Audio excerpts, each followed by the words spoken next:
Bismillah, welcome to Civil Society, a podcast about Islam, culture, and politics. Civil Society is a Noble Savagery production, and I'm your host, Noble Savage, also known as Dr. Zara Khan.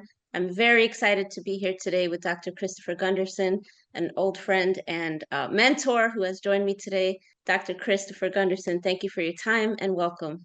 Thank you for the invitation. It's a pleasure to be with you again. Thank you so much. So, Chris, I wanted to start by asking you about your own observations, as I like to do with my guests.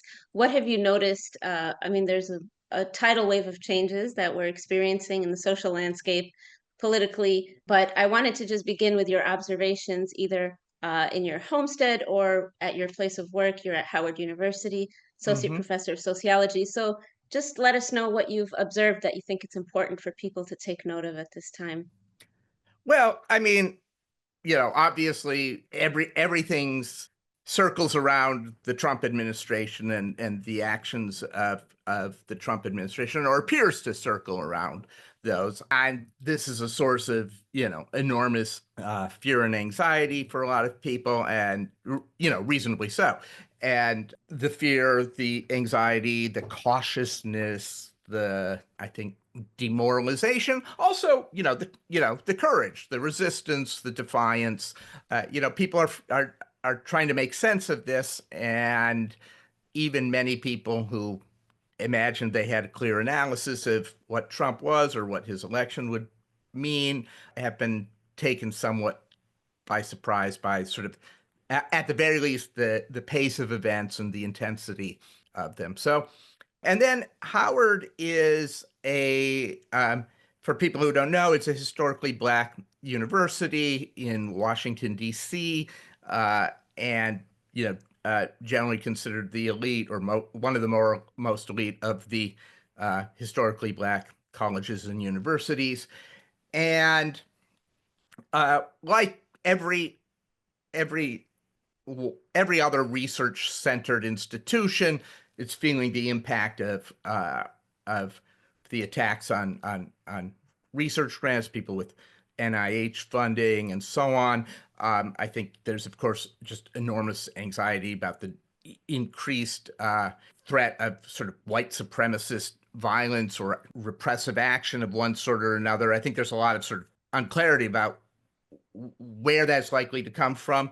People have sort of Trump's first term as their point of reference, uh, but it's pretty clear this is going to be a different ride. Mhm. The historically Black colleges and universities have sort of a surprisingly funny relationship with, or many of them do, and certainly Howard does, with the Republican Party, right? In the case of Howard, it's highly dependent on federal allocations. Officially it's a congressionally chartered private institution, but it doesn't have much of an endowment, and so it's highly dependent on those allocations, as well as sort of the research monies and so on. This has produced, over the years and decades, a playing of both sides of sort of the partisan divide. When Trump was running in 2016, the former president of the university tried to bring him on campus a couple times. There's a willingness to sort of play ball. Just yesterday, and I haven't had time to read them, a number of executive orders came down about the HBCUs, historically Black colleges and universities, and I've seen a little commentary on it online, but I'm not really in a position to say anything until Mhm. I read them myself. So, Thank you for that, Chris. And nothing wrong with playing ball per se. I mean, we have, Toussaint Louverture played the Spanish and the French against one another in order to get victory for Haiti. So in some sense, there's got true to be a, that. yeah, True that. I don't know and that we're dealing with yeah, Toussaint no, no. Louverture, but It's an underdeveloped analogy, I'll admit. So given the things you've described and given kind of the flurry of executive orders and the real action that's been taken on some of the policies in the last 3 months, Brightline Watch has been publishing these studies since 2017, trying to measure the health and the strength of American democracy, and they use a number of indicators. And so their recent study, they did one right in November, right at the election time, and they found that, using data from 520 political scientists and 40 experts in social media misinformation, as well as like 2,700, random sample Americans, right? In terms of trying to add that element of public opinion, they found that in November, the rating of American democracy was at 67% health. Hmm. And in February, they found that it had dropped to 55%. Hmm. So they're describing this as a precipitous drop. And the question is, because maybe it's just what my algorithm feeds me, right, based on Right. what I'm already drawn to. But the word fascism is in constant circulation at this time. Fascism being a very specific political modus operandi and ideology, and having a specific history, rooted in the interwar period in Europe, but also in various forms manifesting in other regimes since that time. Is it fair to describe what's happening right now in the United States as a descent into fascism? Do you think that that's an unfair or inappropriate way to term this, or what are your thoughts on that? No, I don't think it's unfair. I mean, I think it's important to talk about this stuff with as much precision and care as possible. I think Yeah, sorry. And so, Chris, sorry, just to interrupt, the definition of fascism that I wanted to share, and shout out to Roger Carapin, who 20 years ago, when I was an undergraduate student in political science, taught a class on fascism and assigned Fascism, a History by Roger Eatwell. And what I want to do is just share the definition that Eatwell gives. He says, and I quote, brief definitions of ideologies have inherent flaws, but perhaps the essence of fascist ideology can best be summed up by the combination of two ideas. The first relates to the basic nature of the community. Fascism was primarily concerned with building or reviving the nation, though a few were more concerned with European culture. He's talking about the interwar period. But there have been nationalists who accept liberal rights or who welcome diversity. The fascist conception of the nation was more holistic. It sought to overcome divisive differences and to forge a strong sense of shared purpose. The second part relates more to socioeconomic policy. Intellectual fascists were often to term themselves supporters of a quote, third way, neither left nor right, neither capitalist nor communist. They sought to achieve individual prosperity but linked to communal goals. The term is in some ways misleading, as it could be taken to imply that fascism was a form of centrism or conservatism. Both would be totally false descriptions for an ideology that sought to launch a social revolution, albeit one that owed more to the right than the left. Yet it is a useful shorthand for fascism's syncretic style of thinking. And he goes on to say that fascist ideology, therefore, a form of thought that preaches the need for social rebirth in order to forge a holistic, national, radical third way, though in practice, fascism has tended to stress style, especially activism, and the charismatic leader more than detailed program, and to engage in a Manichaean demonization of its enemies. So, in that sense, yeah, please continue. I've been studying fascism for some time, done some writing on it. I've done a lot more reading on it, and I many decades ago, before we met, I was involved in a fair amount of sort of anti-fascist organizing, mainly dealing with like Nazi skinheads and so on. But I sort of familiarized myself with a lot of this history and a lot of the theoretical debates around the nature of fascism.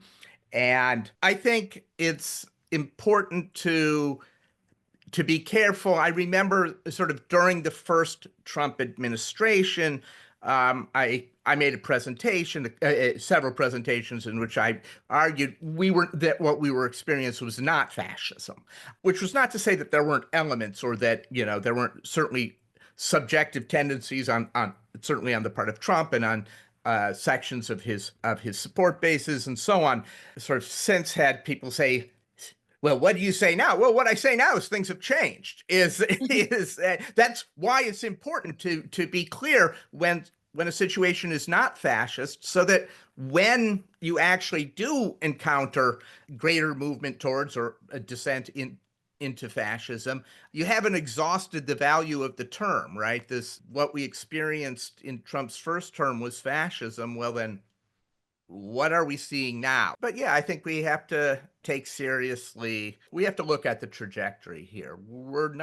It's certainly not consolidated. We don't know how far they're intending or prepared to go. We'll see where resistance will and won't come from. There's a lot of things, but we're in new territory, and it's appropriate to start I think, using the F word. So, Okay, so yeah.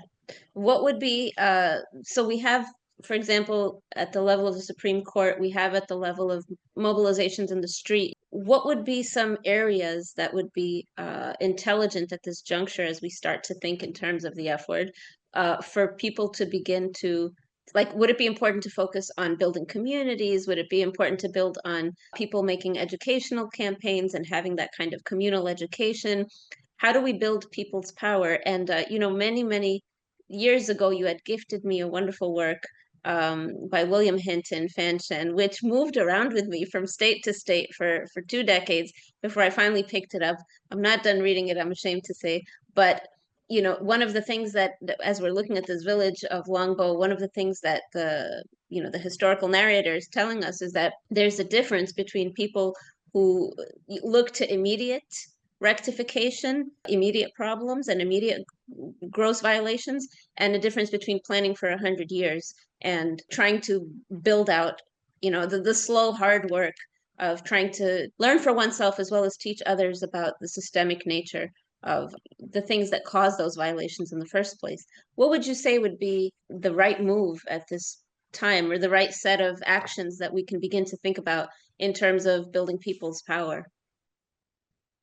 well, first, let me qualify anything I say by, if I knew, I probably wouldn't be an associate professor of sociology.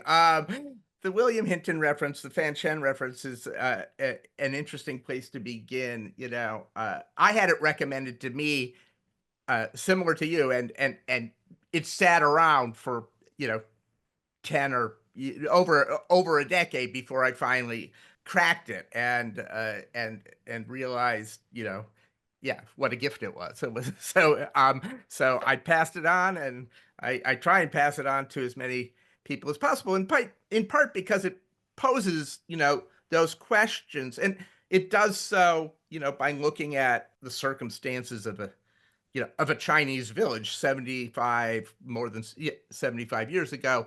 In many ways, it's probably foreign to most people who might be listening, or certainly who I'm recommending the book to. But it raises these bigger questions, and I think, yeah, it's Mm, very important to sort of distinguish between the short term and long term nature of these conflicts and struggles. Right, there are immediate needs that you don't have a choice, really, but to respond to, right?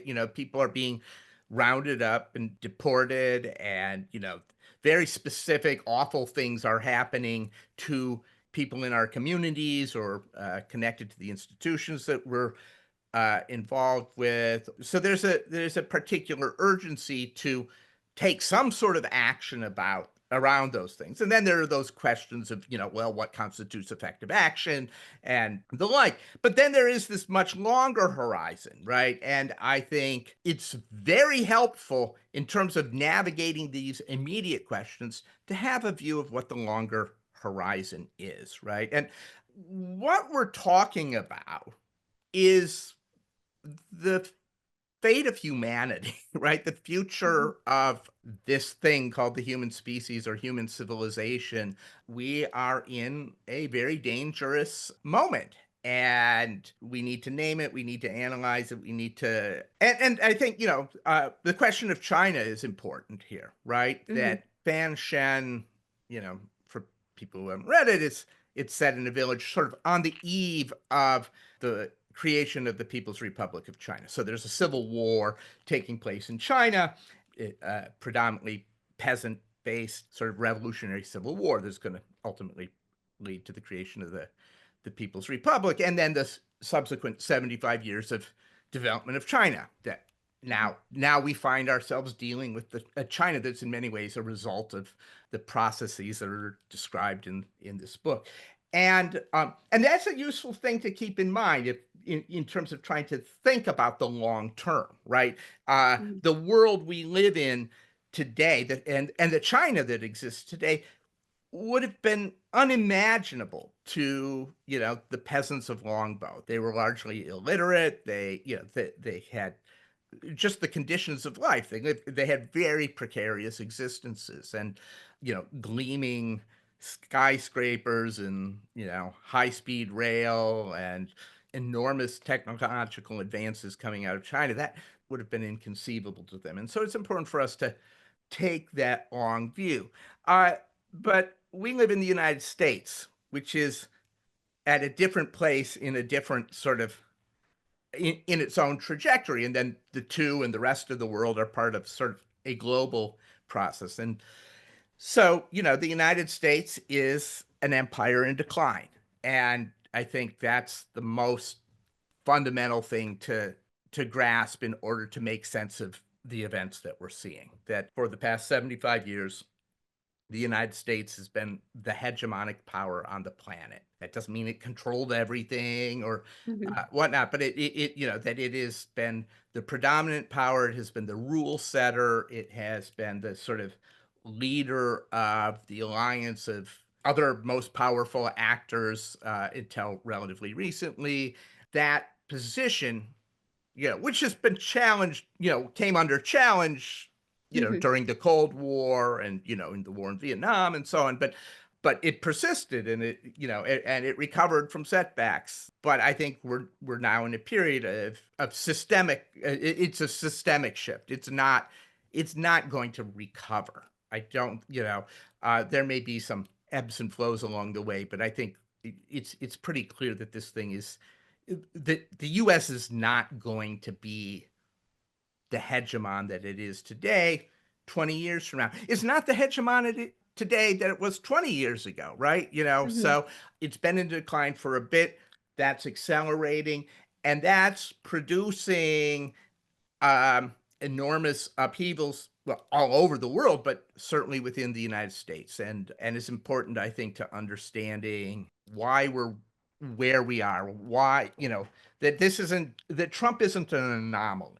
Trump is, Mhm. Trump or Trumpism or, is the culmination, is the product of larger structural and systemic processes, which is not to Mhm. take away from, the idiosyncrasies of him as a man, and which lend a particular flavor to some of it. But yeah, so No, I definitely appreciate, looking at this as late stage civilization for American hegemony is a really important focal point within the broader lens. So I definitely do appreciate that. One of the things, Chris, that I try with my own community of American Muslims, or small portion of it that I consort with, is like rooting the current moment within a broader historical sense, which I find unfortunately that a lot of my co-religionists suffer from a very poor historical understanding, and especially when it comes to American history, kind of have not made the intellectual migration along with perhaps some of the other forms of migration that were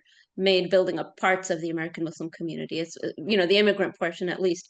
And so I find that to be super important. MAGA is part of a longer history of nativism in this country. And so, what can we actually learn from previous episodes where that form of nativism was challenged, and what might work today and what would not work?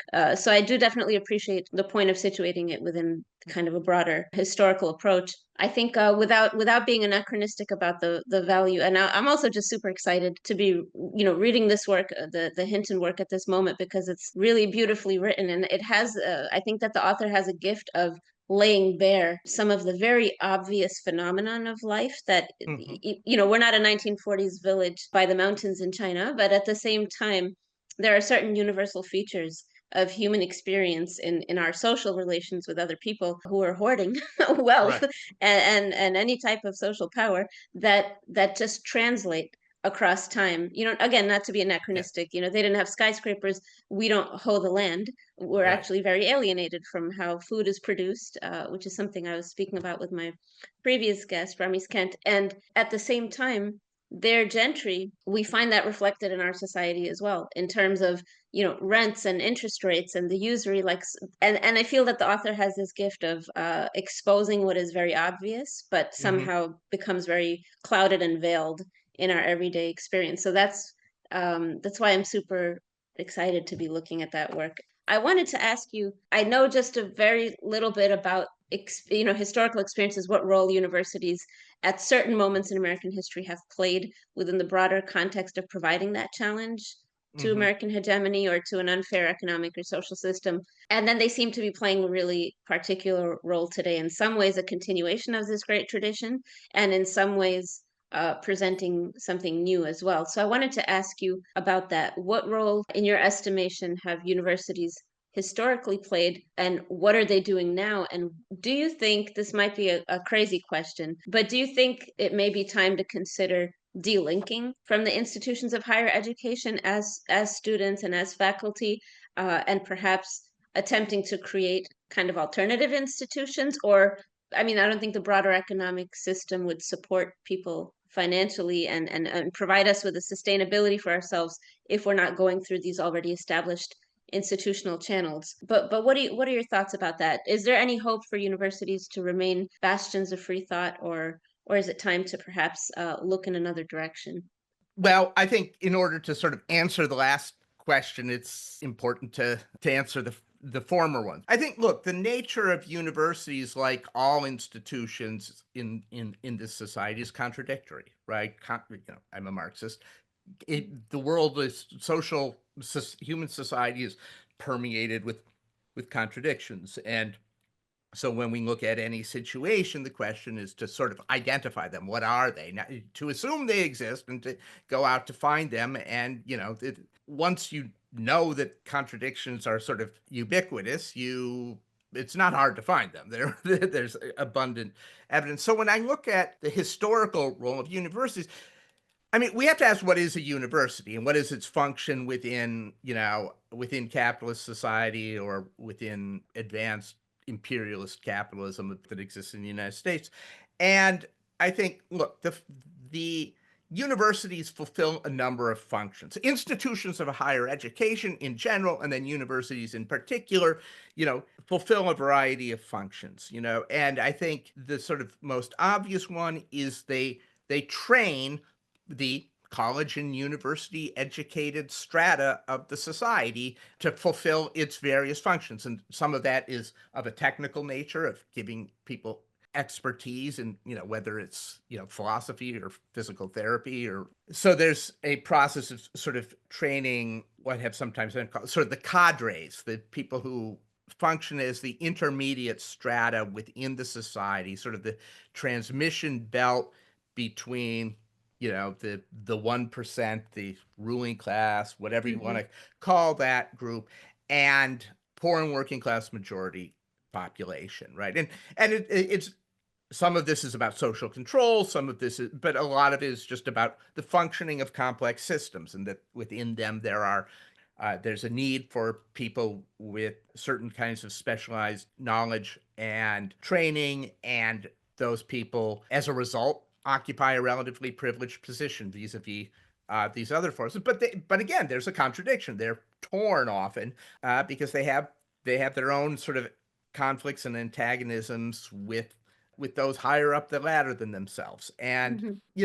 I think a fundamental insight of Marxism is that that there are two principal classes within this society and within other forms of class society. There's the chief exploiting class, and then there is the chief exploited class. Hmm. There's the class that produces the value, and then there's the class that sort of appropriates most of the value. But there are other classes, there are other fractions of the society that don't neatly fit into that schema and that often play important roles, but their power is often constrained by the relatively, that they're smaller in numbers than the working class, and they have less power than the ruling class, and so they, in order to advance their interests to the degree that they're, conscious and organized around them, and they are to some degree, they need to act in alliance, right? And under normal conditions, they're generally acting in alliance with the upper class, and this is sort of the basis of our political system. Universities play a very important role in reproducing the social Right. structure of this society. They're also centers of research and technological development that's very important. They are a vehicle through which a lot of that is effectively subsidized by the state, right? And then often passes into private ownership, right? If we think of sort of patents in medicine, Hmm. a lot. And finally, I think they have an ideological function, right? Right. They make sure that this strata is sort of marinates for an additional 4, 7, however many years in the dominant ideology and in a sort of particular version of the dominant ideology that we're always all marinating in, so that they can carry out those functions and sort of believe in, the goodness of their mission and so on. So that's just, I think, the general nature of universities. And then and then there's the question of them as sort of sites of resistance, right? Which I don't think, for the most part, they have principally been, right?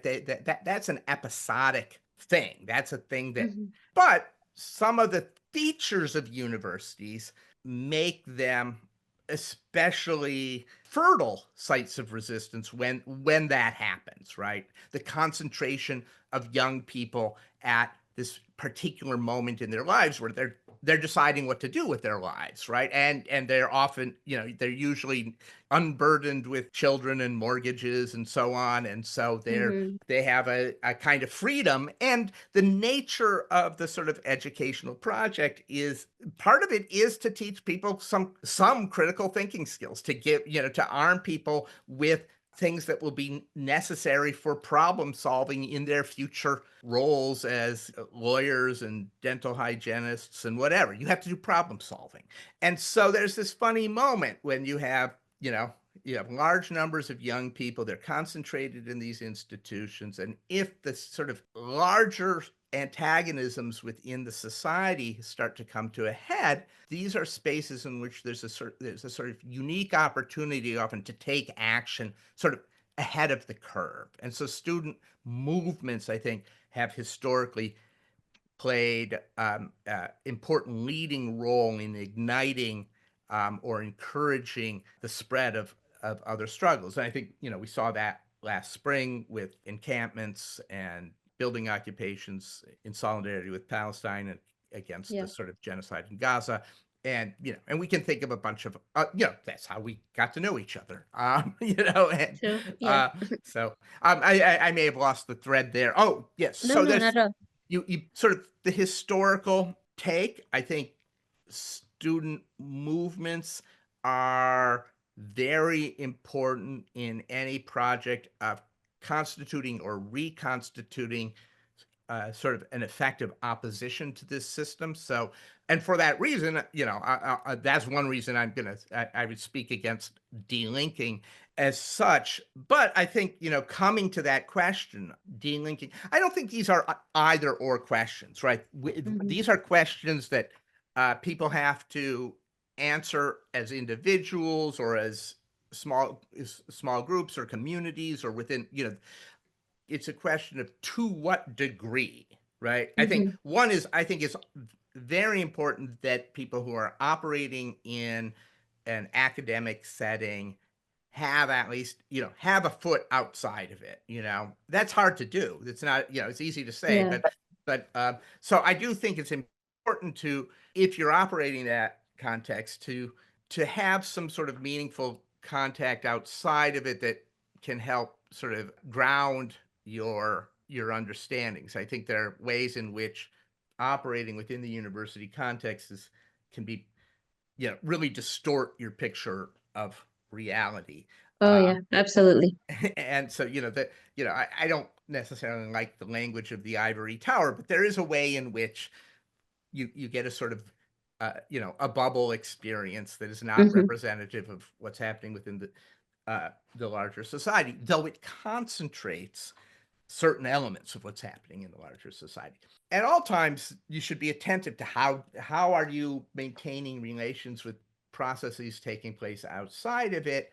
And then there's the question of, to what degree is it a space within which you can do the particular things that you wanted to do there in the first place, whatever those might be, right? And so the degree of it sort of intellectual independence that you can have, the opportunity to engage in certain kinds of educational stuff, and clearly the the more and less repressive environment is going to affect how we assess that, right? And so we're in this moment in which the screws are really being turned on the Hmm. universities, and a lot of the administrations are capitulating, sometimes Yeah. capitulating in advance, anticipatory compliance. We're not seeing a lot of profiles and courage from university presidents, for instance. This Hmm. is I think we can look at the experience of McCarthyism.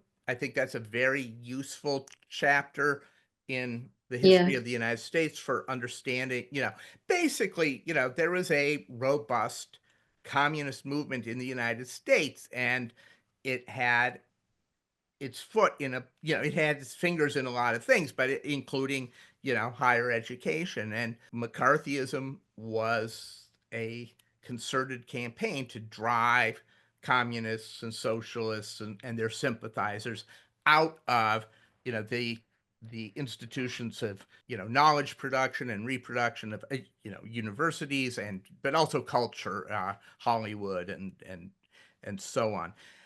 And so I think we're seeing a reprise of that. And Hmm.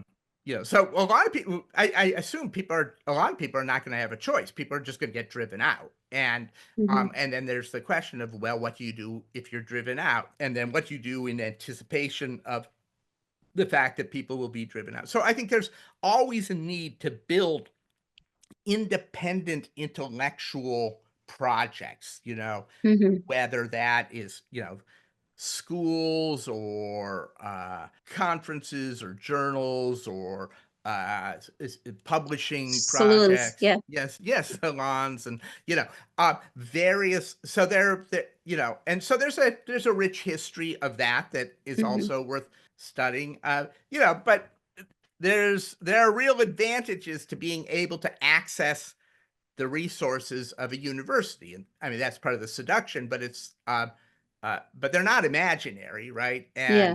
And so they can make possible travel, they make possible access to sort of, facilities for, there are a lot of, and intellectual communities. So I think people should be prepared for being forcibly delinked, and people should, and prepare for it, should always have plan B in their back pocket. And, not just individually, but I think collectively, right? And so, I mean, speaking in generalities, I think this looks different depending on, are you a member of an organization of, what kind of organized affiliations do you Yeah. have, so As well as what's your legal status for the time being anyway. And yeah, no, a lot of absolutely. vulnerabilities that can overlap.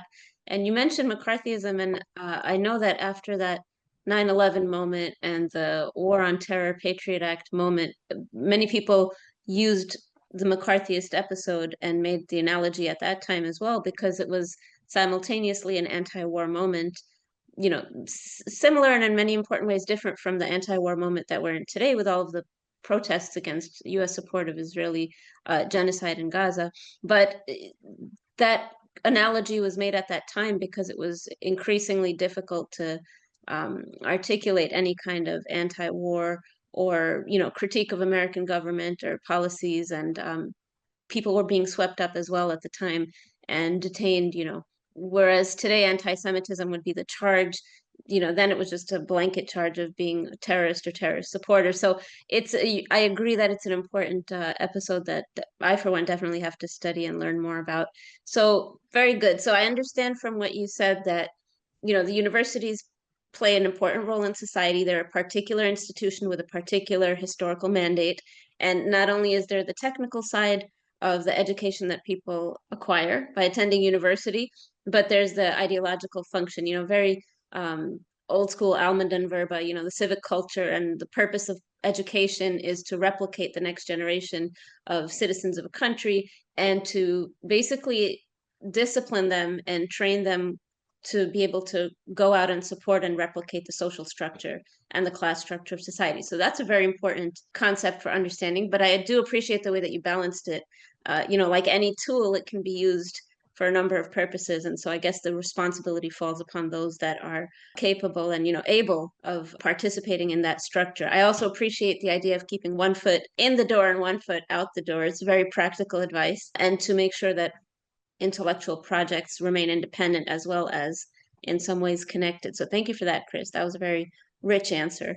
I wanted to ask you, in what ways would a win for Kamala Harris have been better than what we're experiencing now? And in what ways perhaps would it not have been better? Because I'm thinking about, you mentioned that it's episodic, the role that universities have played in offering resistance to American hegemony within and without. And, we look at the Kent State Four and we look at kind of some of the way that the encampments were beat down. We look at the overall structure that a few years, maybe a decade ago, the statistic was that 70% of all college instruction is performed by part-time employees. And in the same period of a couple of decades that we arrived at such a statistic, I mean, I'm sure today it's far more terrible. But university administrators and presidents, their incomes have quadrupled, tripled at least. And so you do have kind of this vested interest by school administrations to kind of toe the line. And then you have a very desperate situation for staff as well as part-time faculty.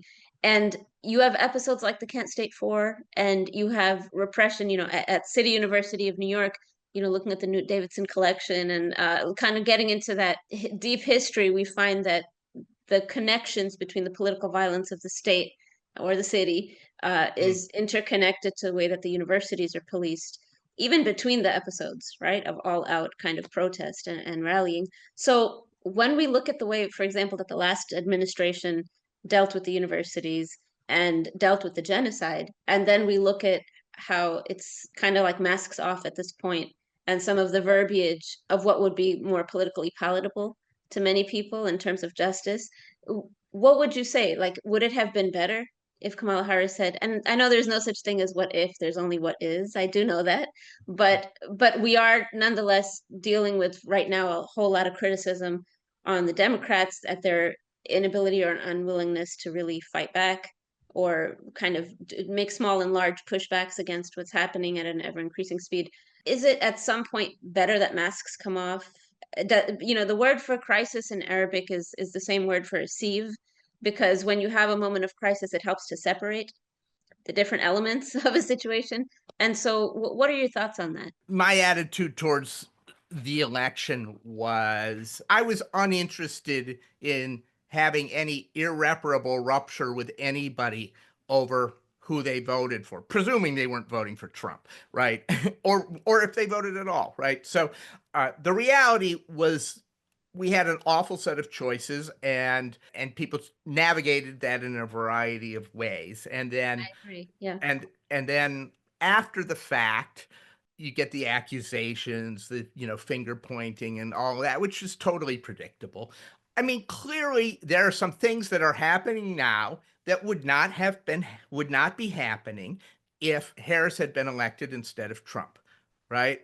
But I think it's also important to be very clear about how much of what is happening under Trump is the product is a culmination of processes that have been developing for years and in some cases decades, right? And you mentioned the September 11th and the Patriot Act, and I think it's very important if we're going to talk about fascism, repressive uses of the state, we have to go back to the Patriot Act at least, right? That's a very important moment in terms, a retreat from, supposedly fundamental liberal democratic, commitments. And it is one that, enjoyed overwhelming bipartisan support, right? And so when people then start, pointing fingers and not to fine, call Trump a fascist, call his, some of his supporters fascists. I, I won't argue on that point. But when the people who facilitated so many of these important steps in this direction now pose as if they're like, partisan fighters against fascism, it's just nonsense, right? And so Trump's victory represented a sort of a moment of the situation going from ripe to rotten. Could it have been forestalled by, another 4 years or so on? Sure, um, I will be quoting you on that one. yeah, but I think yeah, but I think this is this is the trajectory of a system in crisis. And facilitation of the genocide in Gaza is a non-trivial, you know, should be a non-trivial part of our understanding of the turn towards fascism, right? That this is not, it's not just that the US is like providing weapons to this state that is, it happens to be carrying out a genocide. Right? This is a coordinated effort. The U.S. is an active participant in the genocide. Right? It is, providing moment by moment intelligence. It is supplying, the majority of the weapons. There, I don't know where it was, if it was Haaretz or I think it was I think it was an Israeli newspaper. But there was this recent revelation that Netanyahu was surprised when they were allowed to continue, right? That after that there was an expectation that they would be reined in, as they have been previously in previous assaults on Gaza, right? This is, Yeah. we had a situation in which the genocidal logic of Zionism was unleashed consciously and deliberately by the Biden-Harris administration. And so we have to sort of unpack why that is, right? And we can do that looking at sort of, Biden's biography, his sort of uniquely intense identification with Zionism, more than really any other president we've had, right? People, I think that was sort of not fully appreciated, certainly before he was elected. But I think if people who were attentive to his biography were not surprised. But yeah, he was signed on for the full ethnic cleansing plan. And so there's the question of, is it just about him personally?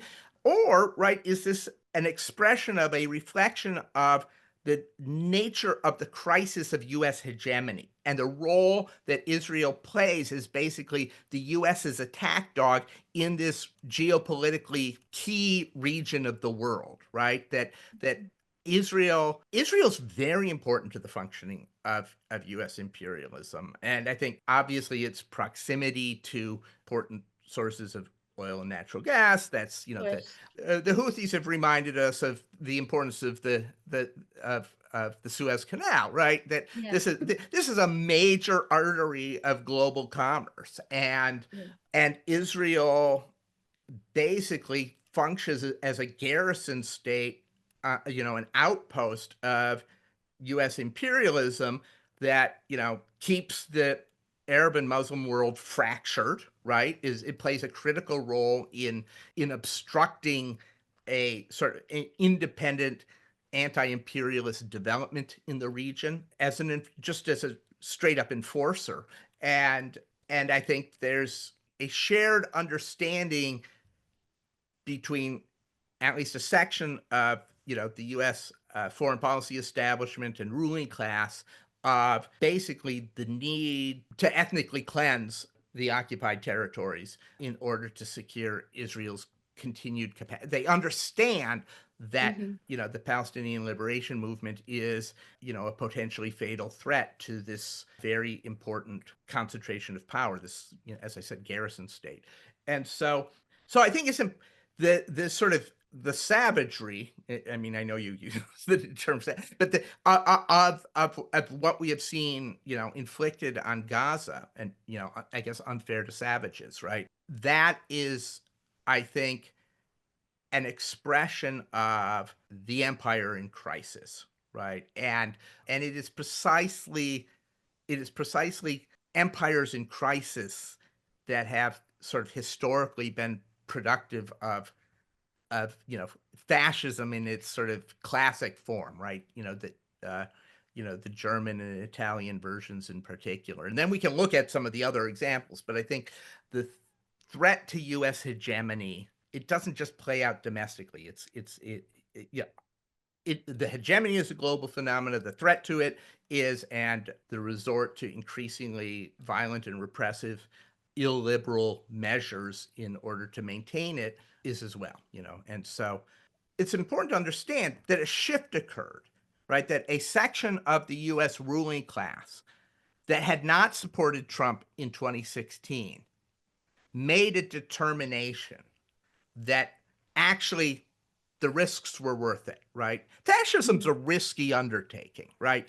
Um, historically, right? The countries that have gone big for it have not succeeded, right? Mhm. It is a to use Trump's language, it's for losers, right? Germany was on the losing end of the First World War, was on the losing end of its competition with other Western imperialist powers, and resorted to fascism. It swept away a bunch of this sort of obstacles to full throated you know murder and mayhem. And Italy is a somewhat different story, but there's its imperial ambitions had been thwarted as well. And so the US is finding its ambitions or intentions of maintaining or expanding in some places its dominant position in the world, those are under threat. And there's a section of the US ruling class that says, okay, it's time to take the gloves off and quit pussyfooting around with respecting people's rights and all of that. And I don't think the whole ruling class is on board for that. I think there's a struggle that's taking place. I think they're in crisis. But one wing has control of the state, and that makes a big difference. Mhm. So I think a Harris victory would have meant that that wing was not in control. But I don't. The problem is, the reason that wing is in control is that the other wing is unable to unable to rule. Right there, that's the nature of the crisis. They're Right. paralyzed. So As you mentioned, there's been bipartisan support for all of the egregious, historical moments, such as the ones, that have led to what's happening in Gaza right now. People will say, like Green Party and others will say, okay, well, the problem is the duopoly, right? mhm. What would be a viable alternative to a two-party system, which at the end of the day is like one party in two different outfits, in important Yeah. ways, not to gloss over. With all due respect for the Greens, and I've voted for their candidates on various occasions. I think the duopoly. I mean, it's true. I'm not denying its truth. But I am skeptical about the depth of analysis that it represents. Right. I think the problem runs deeper than that. Right. We have a particular electoral political system that favors the emergence of two competing parties, and basically is effectively prevents the emergence of strong third parties. It's built into sort of the constitutional order. And undoing that is, presuming that's your horizon is we need to build some sort of third party or, fourth party or whatever. Well, then the first task is to reconstitute the constitutional order of the United States, because you have the sort of the dynamic of the spoiler. You can complain all you want about lesser of two evil arguments, but in situations in which sort of the math ensures that there will be two and only two viable candidates, you're going to be very consistently choosing between two evils. And so I think that's built into the electoral system. That doesn't mean I don't think that electoral politics can't sometimes be a useful arena in which to fight for a different vision of society and so on. But I don't think we should kid ourselves into thinking that the vehicle, or it is the road along which we are going to find our way to the kind of society we want. This is Hmm. it's a big empire. It's a big evil empire dominated by very very rich, powerful, and sinister people who are, whose morality is just completely, they're willing to do anything, right? These are people, and so they're not going to be tricked into giving up power, right? Hmm. That they will need to be overthrown. I see no route to a just, humane, decent world. I call myself a communist or a revolutionary socialist, but whatever language you use, I don't see us getting to that simply by electoral means. As long as there are competitive elections, there are some advantages to using that space Right. for educating people, organizing people, etc. But I think the longer term horizon has to be a revolutionary one. Has to be We have to prepare for a major conflagration. We also have to anticipate a major social breakdown. Revolutions don't just happen because revolutionaries decide to make them, right? They Yeah. happen because the society itself freezes up and cannot move forward. The political structures and the ruling classes are incapable of solving the immediate pressing problems. And at a certain point, the frustrations of the people break through, and the paralysis of the rulers causes them to give way. And I think Hmm. there's sort of I think it was Lenin who gave, the sort of, what are the three conditions for a revolutionary situation? That the rulers cannot rule in the old way, the people will not be ruled in the old way, and then that the masses have a revolutionary vehicle, an organization, a political party, whatever you want to call it, that is, able to navigate that political situation, is sufficiently independent, and has that sort of revolutionary horizon. And we're a long way from that. Hmm. Organizationally, there are organizations that I support. I'd encourage people to join. I think people should look around. Yeah, I don't think we're going to. I don't think there's some electoral path to that. Uh, Hmm.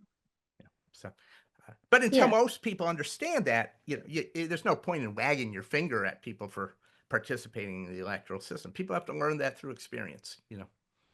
I definitely appreciate your point, but also just to point out that I think for folks who do kind of put their energy into that hope of a third party or what it can deliver, I think that the idea perhaps is also that it's not just about electoral results, but it's about, like you said, building a base and building communities and kind of political education. But do definitely appreciate your point as well, Chris. So I think third parties, as I said, I voted for Ralph Nader. I voted for Jill Stein in previous elections. I'm unashamed. I voted for other third parties. I voted for the Democrats at moments. Haven't voted for a Republican, but I've refrained from voting. I've done all the things. Some particular ones I regret, but mostly I don't. It depends on the circumstances, and you have to Yeah. make a political reading of the situation. Now, I do think we have to evaluate any particular project in terms of its success in achieving its sort of stated goals. And even if the Green Party's goals are not purely electoral, though they are often emphasized as such, even if we say, no, this is a vehicle for also doing these other things, we have to ask, well, has it been an effective vehicle? Has it, you know, Hmm. Hmm. um, and the Green Party's been around for a while, several decades now, or and there have been little moments, but I don't look at it and see a thriving, Hmm. vibrant network of communities in resistance. It's not the character of the thing, and doesn't mean it can't be of use, but it's not a horse I would bet on, right? It's not where I would be cautious about, making that a principal project. I'm an ecumenicist. I believe in trying to forge unity amongst people who are often pursuing, going along different paths to try, and Yeah, we benefit most by being willing to learn from our own experiences, and from the experiences of others. And I uh agree. so Yeah, it sure beats filial piety and kind of a ideological, observance. Definitely. yes. So say this to students about writing, right? That it's a similar thing. It's the purpose of this is self-clarification, right? You're writing a Yeah. paper. I'm going to read the paper. I'm teaching the class. I'm not. I may learn something from the paper, but probably won't. It probably won't go on to be published. There are exceptions, and you have these great students, but but for the most, it's a process of self-clarification, articulating, whether in speech or in writing, Yeah. what a situation is, forces you to grapple. You often think you understand things that you don't understand because you haven't Yeah. put it in words. You think, oh, I could put it in words and it'd be really obvious. But when you put it in words, you're like, oh, wait, how, You find the gaps. yeah, you find Yeah. the gaps, you find the internal, the sort of logical contradictions, Yeah. and I think that's enormously important. And I think, Yeah, and no, at the political level and the personal. that's a great way of posing it. I'll say that to my students. And now it's like, well, what are your thoughts on Chat GPT? I feel like I'm the old guard. I'm the ancient regime, and I'm just like, no, no, no, no, no, No, no, no, no, no. no, But what no. I'm hearing from like middle school to high school to undergraduate is, well, but students are going to use this technology. We need to find creative ways to engage and assess students, assuming that they're going to use it. So then give them like, alternative activities or, Yeah, find other ways. And then there's the technological response, which I think was an earlier response, which is all of the software that you use for students to turn stuff in and it checks, which I think is absolutely absurd. I think it's AI invented that in order to be able to, refine its own sneakiness. And I know I sound like a certifiably insane person saying these things, but no, I not to me. so I don't know. What are your thoughts on that? Like I I tell mean, my I think it's a great question. This was last week of teaching at Howard. Classes end quite early there. So I deal with this. I have students who, and I don't feel like I've solved it. I feel very much in your camp. The ancien regime. I viewed as basically sinister, and and I think it's corrosive to people's independent intellectual development. I think I've heard all this talk about how people can use it as a tool. I'm yeah, like, okay, refine their writing or to improve. Yeah, even before this stuff became as widespread as it is, I was always trying to convey to students that I was not principally concerned about their talents as writers. I'm not, I don't care about your spelling. I care about those things only insofar as they become an obstacle to understanding what you're saying, or obstacle to achieving clarity. I don't care about, your mastery of punctuation or whether you're a clever stylist. I mean, all those things are great, and I love good writing, and if you can do yeah, that, so more power to you.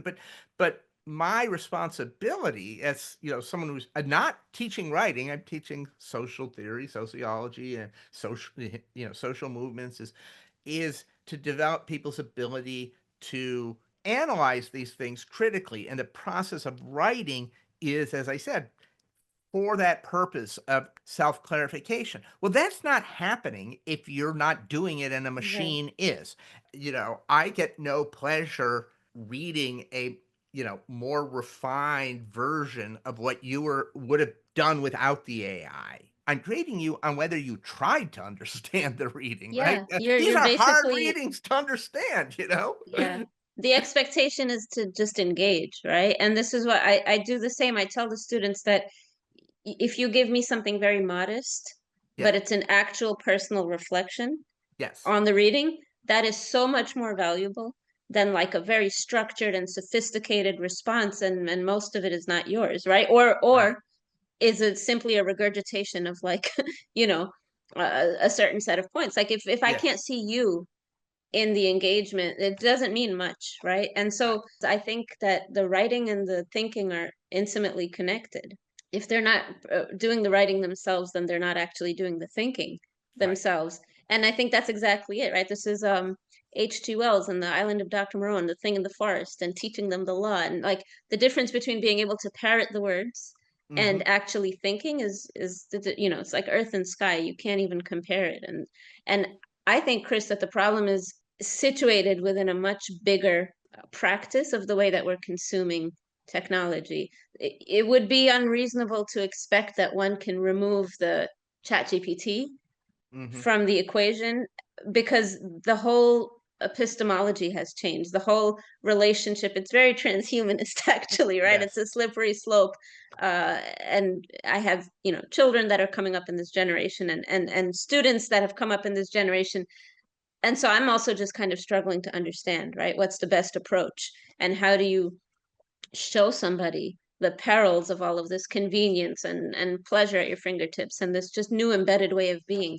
So I'm not sure what the answer is, but definitely when it comes to college students, at the very least, they have to be able to read and write, Yeah. because that, like you said, that's a proof positive that they're learning how to think and refining their own thinking. Yeah, I'm like Yeah.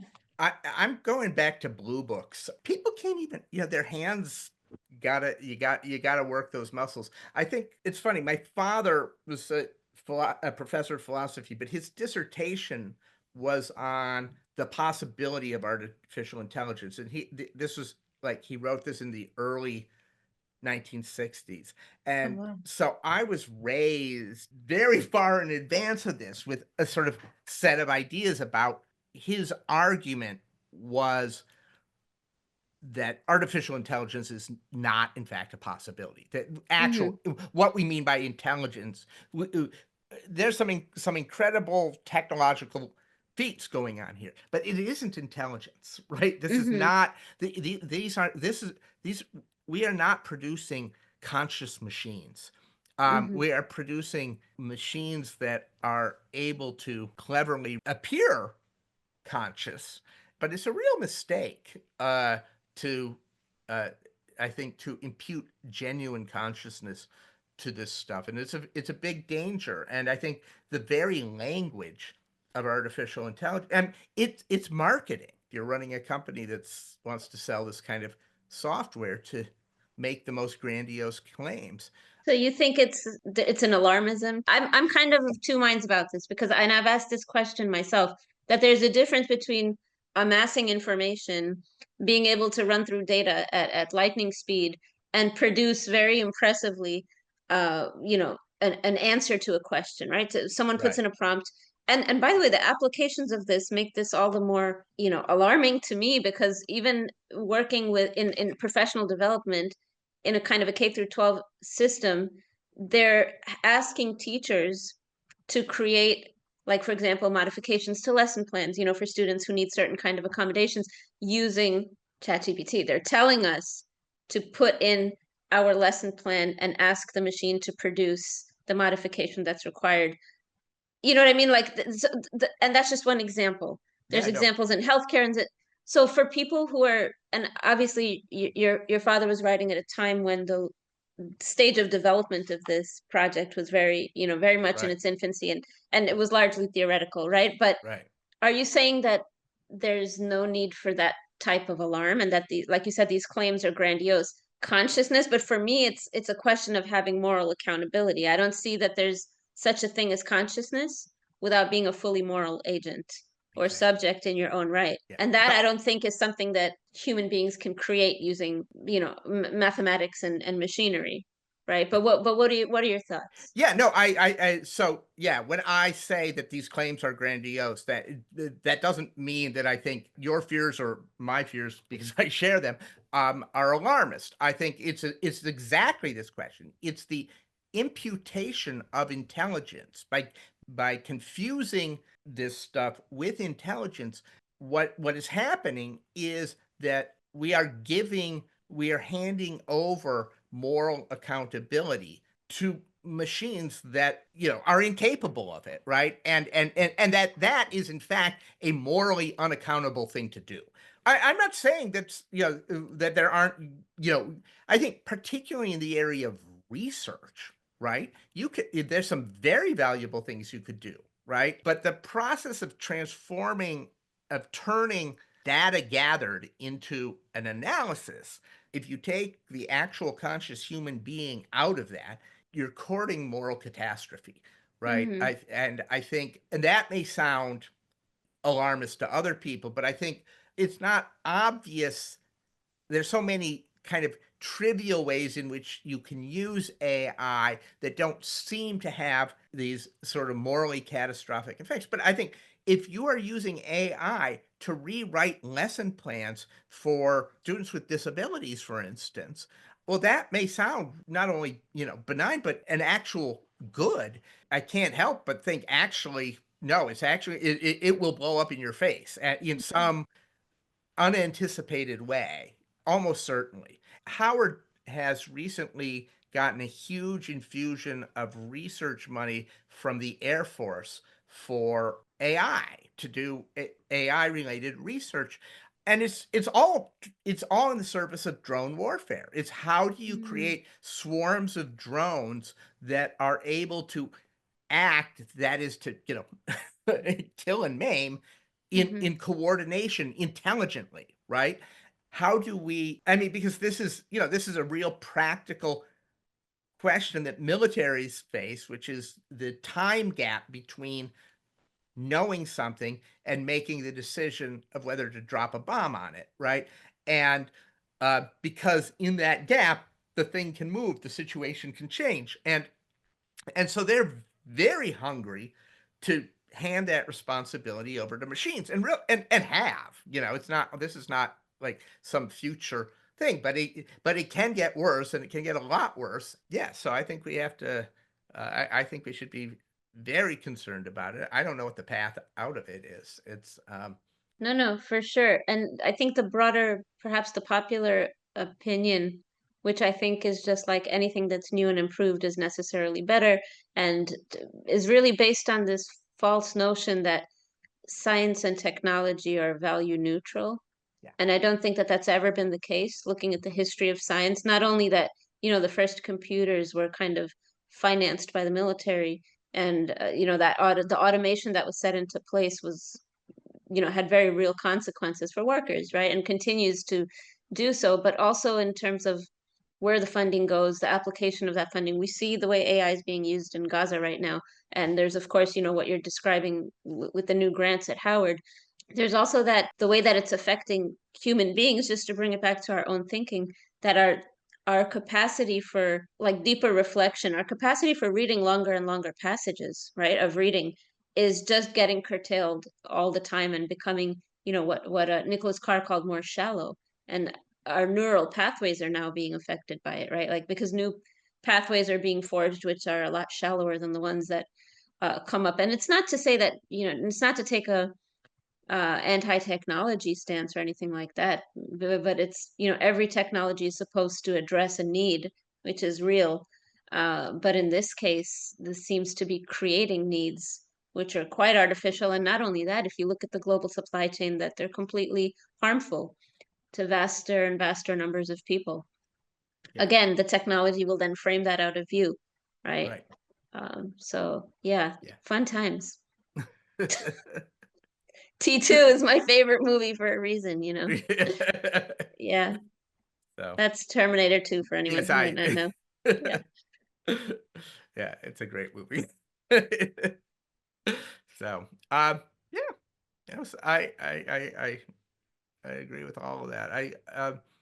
Yeah, and I think it's important to think about what does it mean to subordinate technological development to human needs, right? To this idea of the value neutrality of science and technology is very much a product of capitalism, right? That it's not just some philosophically mistaken point of view. It's Hmm. it is an expression of the value neutrality of the pursuit of profit, right? That, insofar as, the pursuit of profit or the development of science and technology can produce both good and bad results, and they all can, you can say, oh, that's value neutral. But to be neutral in a moral world, in a world of moral conflict, right, is Yeah. is not neutral, right? It It's is, gonna fall with it's gonna default on the side of the yeah, problem. yeah, exactly. It's you, and so this claim of neutrality is it really functions as an excuse or an apology for, really wretched things. And so yeah, we have to, it's not a simple problem. And we're in a situation in which the rate of development of science and technology exponential. Yeah, it makes it very hard to, yeah, just as you might think your way to a possible way to sort of subdue it or rein it in, new challenges are thrown up. And Yeah. in any event, we don't subdue the old, we don't actually succeed in handling the old ones. So yeah. Yeah, yeah. And then the smart, smart cities and surveillance and everywhere you go you can pay a certain way, and just like all the data being the world's largest economy, right? I'm still Yeah. in the process of trying to understand exactly what that means, but every new fact I learn about it is just like more and more, frightening. Dystopian. Yeah. Yeah, quite, So quite. this has been a lot of fun. But Yeah. so Well, Dr. Christopher Gunderson, it was an absolute pleasure speaking with you again after all these years. Thank you so much for taking the time. As always, I learned so very much. uh, I the pleasure was mine. Thank you.